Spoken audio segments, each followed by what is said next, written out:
नमस्कार, मैं प्रवीण वाजपेयी अपने यूट्यूब चैनल प्रवीण वाजपेयी पे आपका बहुत बहुत स्वागत करता हूं। ये वीडियो उन सभी एस्पिरेंट के लिए बहुत ज़्यादा हेल्पफुल होने वाला है जो कि CSIR SO 2023 एग्जाम की प्रिपरेशन कर रहे हैं।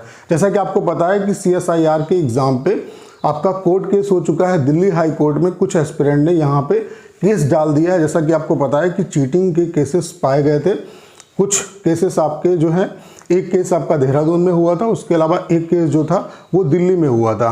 स्टूडेंट ने CSIR से भी रिक्वेस्ट की थी कि इस पर आप एक्शन लीजिए। बाकी CSIR का भी आपको पता है कि इस पर सिंपली रिप्लाई आ गया कि उन्होंने चेक कर लिया। उन्होंने ये बोला कि हमने चेक कर लिया और कोई भी चीटिंग का जो केस है वो नहीं मिला है। ठीक है, तो इसके अगेंस्ट स्टूडेंट ने जाके दिल्ली हाई कोर्ट में जो है वो कोर्ट केस किया है। तो इस कोर्ट केस की क्या अपडेट है, क्या स्टेटस है, उस पर बात करेंगे। ठीक है, उसके अलावा इस कोर्ट केस का क्या इम्पैक्ट पड़ सकता है आपके एग्जाम पे, क्या री एग्जाम होने की पॉसिबिलिटी है या नहीं है, तो इन तमाम पॉइंट पे इस वीडियो में हम लोग बात करने वाले हैं। ये वीडियो आप सभी के लिए बहुत ज़्यादा हेल्पफुल होने वाला है। तो चलिए स्टार्ट करते हैं।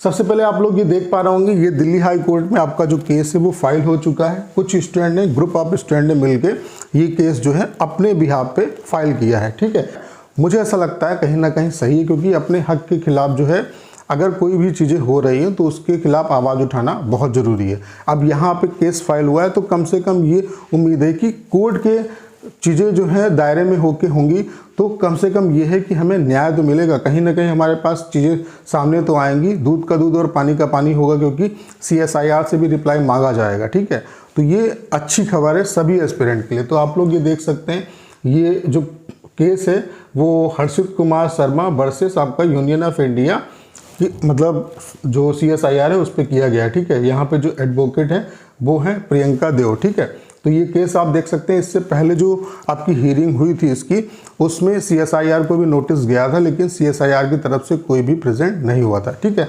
इसकी जो नेक्स्ट हियरिंग है वो 27 तारीख को है, 27 मार्च को है, यानी कि आज के दिन ही इसकी नेक्स्ट हियरिंग है। जब भी केस होता है, जब भी किसी के खिलाफ केस फाइल करते हैं तो उसको भी नोटिस जाता है, वो भी कोर्ट में प्रेजेंट होगा। ठीक है, तो कहीं ना कहीं अब जो CSIR है वो कोर्ट के सामने आएगा और कोर्ट उनसे पूछेगा।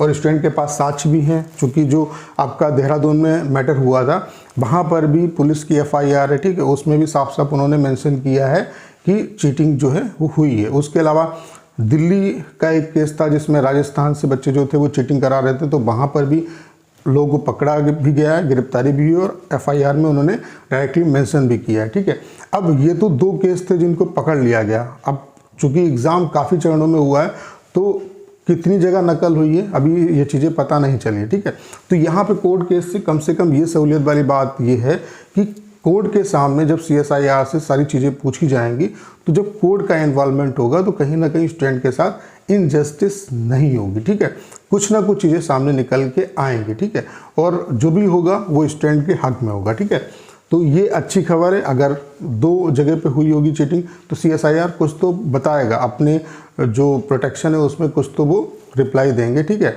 उनका भी वकील आएगा, वो भी अपनी दलील देंगे। ठीक है, तो कम से कम इससे ये तो होगा कि चीज़ें क्लियर तो होंगी कि एक्चुअल में मैटर क्या है। ठीक है, CSIR ने उस पर एक्शन क्या लिया। अब स्टूडेंट क्या थे कि स्टूडेंट परेशान हो गए थे, स्टूडेंट ने CSIR को भी अप्रोच किया। ठीक है, वहाँ पर भी गए उनके हेडक्वार्टर में, लेकिन वहाँ से कोई भी उन्हें पॉजिटिव रिस्पॉन्स नहीं मिला, जिसकी वजह से ये जो एस्पिरेंट है इन्हें मूव करना पड़ा दिल्ली हाई कोर्ट में। ठीक है, तो कम से कम अब ये क्या हुआ है कि चीज़ें क्लियर होंगी, CSIR से भी पूछा जाएगा और कोर्ट जो है वो इस पर डिसीजन लेगा और कहीं ना कहीं स्टूडेंट के साथ अनजस्टिस नहीं होगी। ठीक है, जो भी चीज़ें होंगी वो फेयर तरीके से होंगी। अगर कहीं भी डिस्क्रिपेंसी हुई है तो उसका उन्हें जो है निर्देश दिया जाएगा कि आप क्या कर सकते हैं। अगर कोर्ट को लगेगा कि री एग्ज़ाम होना चाहिए, बहुत बड़े लेवल पे चीज़ें हुई हैं, तो री एग्ज़ाम भी हो सकता है। ठीक है, तो पॉसिबिलिटी है री एग्ज़ाम होने की। ठीक है, जो स्टूडेंट ये जानना चाहते हैं कि री एग्ज़ाम होगा या नहीं होगा, तो री एग्ज़ाम होने की पॉसिबिलिटी है। लेकिन मैं अपने एक्सपीरियंस से कुछ चीज़ें आपको बता देना चाहता हूँ। देखो, जो भी बॉडी है, गवर्नमेंट की बॉडी है, चाहे SSC हो या कोई भी बॉडी हो, बहुत जल्द ये लोग जो है कोर्ट में जब जाते हैं तो डिफीट नहीं होते, क्योंकि इससे क्या है, इनकी भी जो है उस पर मतलब कुछ भी हो, मतलब वैल्यू भी इनकी थोड़ी सी डिग्रेड होती है। अभी तक जो चीज़ें मैंने देखी हैं SSC के केस में, SSC कभी भी डिफीट नहीं होती। वो अच्छे से अच्छे लॉयर अपने जो हैं वो करते हैं और केस वो नहीं हारते हैं किसी भी कंडीशन में। तो ऐसा भी हो सकता है कि यहाँ पे कोर्ट उन्हें निर्देश देगा कि जो चीज़ें जहाँ पे गलत हुई हैं उनको आप रेक्टिफाई कर सकते हो, या जहाँ जहाँ जिस सेंटर पे हुआ है उसका एग्ज़ाम कैंसिल हो सकता है, वो एग्ज़ाम दोबारा हो सकता है, या अगर उन्हें लगेगा कि पूरा एग्ज़ाम जो है उसमें अनफेयर हुआ है तो पूरा भी एग्ज़ाम जो है वो कैंसिल हो सकता है। बाकी री एग्ज़ाम हो भी सकता है, नहीं भी हो सकता है। मैंने क्या बताया आपको कि जो गवर्नमेंट की बॉडी है ये कोर्ट में बहुत रेयर केस में केसेस जो हैं वो हारती हैं, ठीक है। एसएससी भी जो है अपने केस आपने देखा होगा तो बहुत कम हारती है, एसएससी की जीत होती है फाइनली, ठीक, क्योंकि वो लॉयर पे बहुत ज़्यादा पैसा खर्च करते हैं, क्योंकि उन्हें पता है कि अगर हम हारेंगे तो जब री एग्ज़ाम कराना होगा तो बहुत ज़्यादा इसमें पैसा भी खर्च होगा और टाइम भी खर्च होगा, ठीक है। तो दोनों पॉसिबिलिटी हो सकती हैं, हो भी सकता है, नहीं भी हो सकता है। बाकी ये अच्छी चीज़ है आपके लिए कि कोर्ट केस हुआ है तो कम से कम चीज़ें क्लियर तो होंगी। अभी तक क्या था कि कुछ भी क्लियर नहीं हो रहा था, ठीक है, क्या है, क्योंकि CSIR भी रिप्लाई नहीं दे रहा था कुछ भी। तो ये आपके लिए अच्छी खबर है, कहीं ना कहीं चीज़ें क्लियर होंगी। और 27 तारीख यानी कि आज कोई हियरिंग है, ठीक है। अब क्या होता है यहाँ पे, जब भी इस मतलब आज हियरिंग हो जाएगी उसके बाद मैं आपको अपडेट यहाँ पे दूंगा, ठीक है।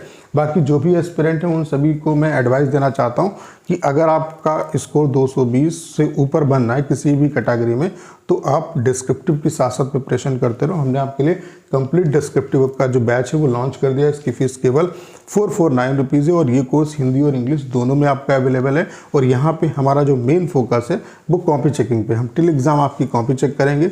डेली आपको वर्क मिलेगा, डेली आपकी कॉपी चेक होगी, डेली टॉपर्स की जो कॉपी है वो हम ग्रुप पे शेयर करेंगे। उसके अलावा इस कोर्स में आपको वीडियो लेक्चर मिलेंगे, उसके अलावा 100+ सेलेक्टेड ऐसे, लेटर, प्रिसाइज, आरटीआई की कॉपी। कहने का मतलब ये सब कुछ आपको मिलने वाला है। तो आज ही इस कोर्स को ज्वाइन करिए। कैसे ज्वाइन कर सकते हैं, आपको एप्लीकेशन को डाउनलोड करना है। एप्लीकेशन का जो लिंक है वो डिस्क्रिप्शन और कमेंट बॉक्स में पिन किया हुआ है। एप्लीकेशन को डाउनलोड करके पेड कोर्सेज के सेक्शन में जाके आप इस कोर्स को परचेज कर सकते हैं। तो उम्मीद करता हूँ सारी जानकारी आप अच्छे तरीके से समझ पाए होंगे। करना क्या है, इस वीडियो को ज़्यादा शेयर करना है। उसके अलावा अगर आप चैनल पर नए हैं और आपने अभी तक इसे सब्सक्राइब नहीं किया है तो प्लीज़ चैनल को सब्सक्राइब करना मत भूलिएगा।